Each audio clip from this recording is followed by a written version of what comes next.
Hello दोस्तों, नमस्कार। आज हम लोग ढाका आए हुए हैं, केसीपी म्यूजिक ढाका। तो अभी आपको मिलवा रहे हैं केसीपी म्यूजिक का म्यूजिक डायरेक्टर और मालिक, आप जो समझ लीजिए। भैया का नाम है, भैया से मिलिए एक बार। हाँ भैया, अपने बारे में कुछ परिचय दीजिए इनको। एक बार नाम बताइएगा भैया अपना। भैया हम अशोक आनंद, सबके के प्रणाम बा। आज रिकॉर्डिंग होता, बड़ा अच्छा गाना रिकॉर्डिंग भइल ह। हम चाहतानी कि सुना दी रउआ लोग के। डीजे विकास लीला सीतामढ़ी।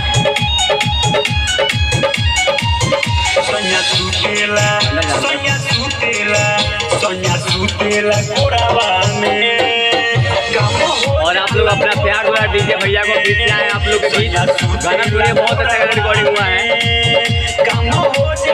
ये है इनका तो ओरिजिनल नाम ज्योतिक है, लेकिन ये अपना गाने के माध्यम से आप लोगों के बीच नाम प्रस्तुत कर रहे हैं, डांस दी ब्रांड। ये है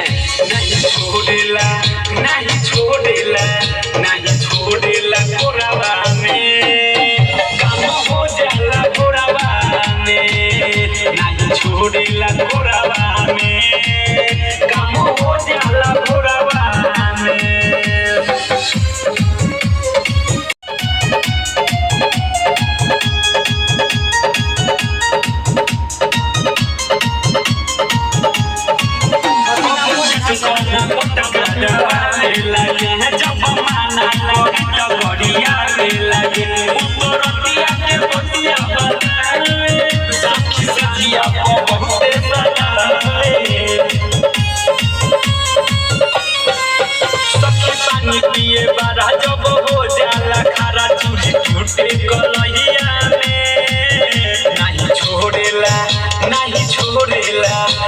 छोड़ेला कोराबा में काम हो जाला कोराबा में सैया सुतेला कोराबा में काम हो जाला कोराबा में। भैया नमस्कार, प्रणाम भैया। हम और डांस दी ब्रांड। और बताइए, श्रोता के बीच आपका कौन सा गाना आ रहा है? अभी रिकॉर्डिंग हुआ है, काम हो जाए भोरवा में। आपका जो सॉन्ग है बहुत दिनों के बाद आ रहा है, क्या बात, इतना दिन आप क्यों रुके हुए थे? कुछ दिन भूल गए हुए थे, थोड़ा तबीयत खराब की वजह से। फिर से अब दुनिया में आ गए हुए हैं।